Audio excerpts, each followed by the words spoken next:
The Maine Workers Center, and Cynthia Phinney, president of the Maine AFL-CIO.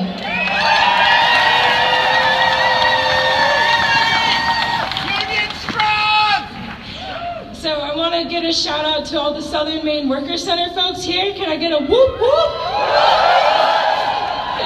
Awesome.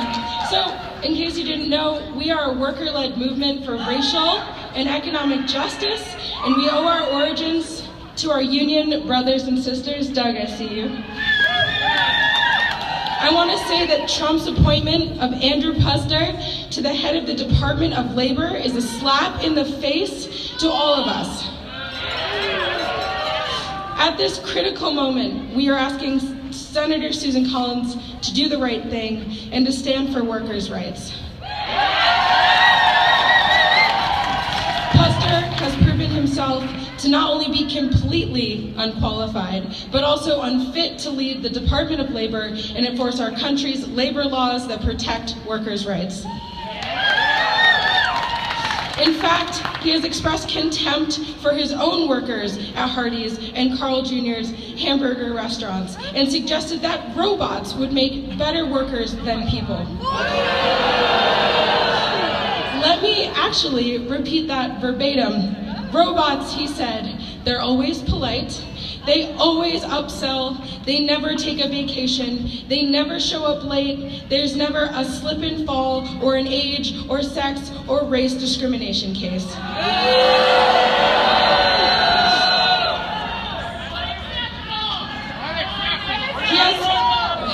He has complained about laws that protect workers and guarantee them rest breaks. He has written numerous op-eds against the minimum wage increase, yet he is quick to come to the defense of his misogynistic and demeaning advertisements, which feature a woman in a bikini eating a hamburger simply because he enjoys the content.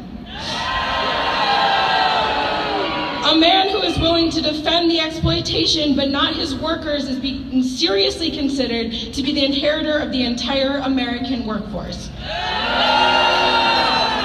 More than half of Puzder's, Carl's Jr.'s, and Hardee's restaurants investigated by the Department of Labor were found to have at least one wage or hours violation. More than half. This is a clear case of the foxes guarding the hen house, and it seems that President Trump's selection of Andrew Puzder to lead the Department of Labor is actually designed to undermine its effectiveness. We believe that every human has the right to work with dignity and respect.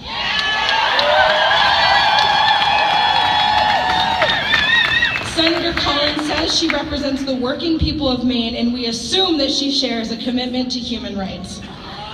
Andy Puzder has proven over and over again that he has no respect for workers, and we call on you, Senator Collins, to stand for your values and reject Andy Puzder as the Secretary of Labor.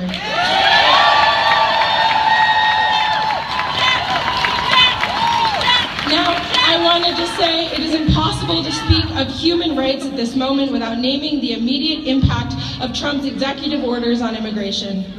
Immigrant rights are workers' rights, and immigrant rights are human rights. And the Southern Maine Workers Center stands in solidarity with the immigrant community because unless you are indigenous to this country, all of us here are immigrants. And I refuse personally, as someone with a mixed race background, to value my 6 generations of white immigrants over my generations of Lebanese and Sierra Leonean heritage. I won't compare my Christian immigrants to the Muslim immigrants. That is not where we should be standing or the fights that we should be arguing right now. We appreciate Senator Collins for taking a stance against Trump's Islamophobic, illegal, and deadly ban on Muslims, and we urge her to continue to represent all of Maine's people and to align herself with the fundamental human rights as we move forward. We are grateful for the temporary stay on Trump's immigration executive order.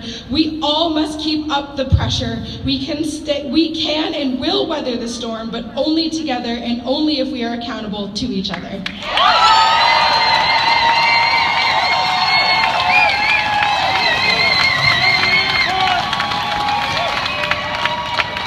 The labor of workers at Carl Jr.'s and Hardee's restaurants has made Mr. Puzder very, very rich.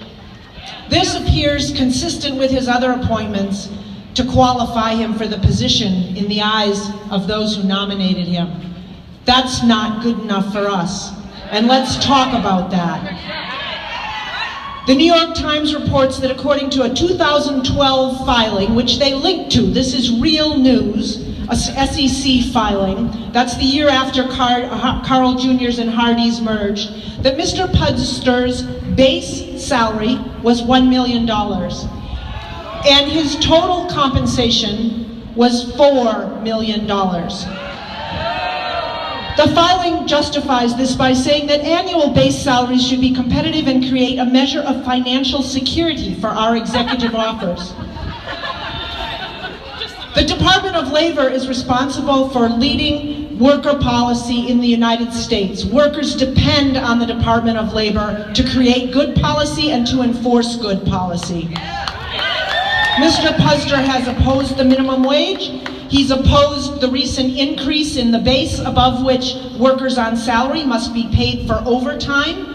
I looked at some of the wages for his company, and he has workers in pretty low positions on salary for which he's not required to pay assistant managers and managers overtime. And one more piece of the picture, Mr. Puzder, again another qualification for the job, donated $300,000 to Mr. Trump's campaign and the Republican Party.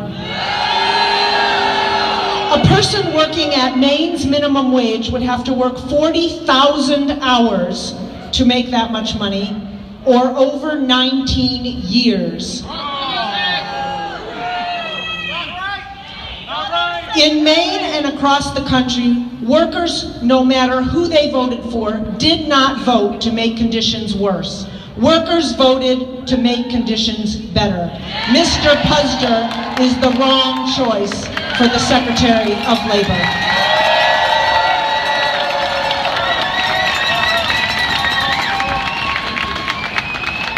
Hey guys, we have 3 speakers left.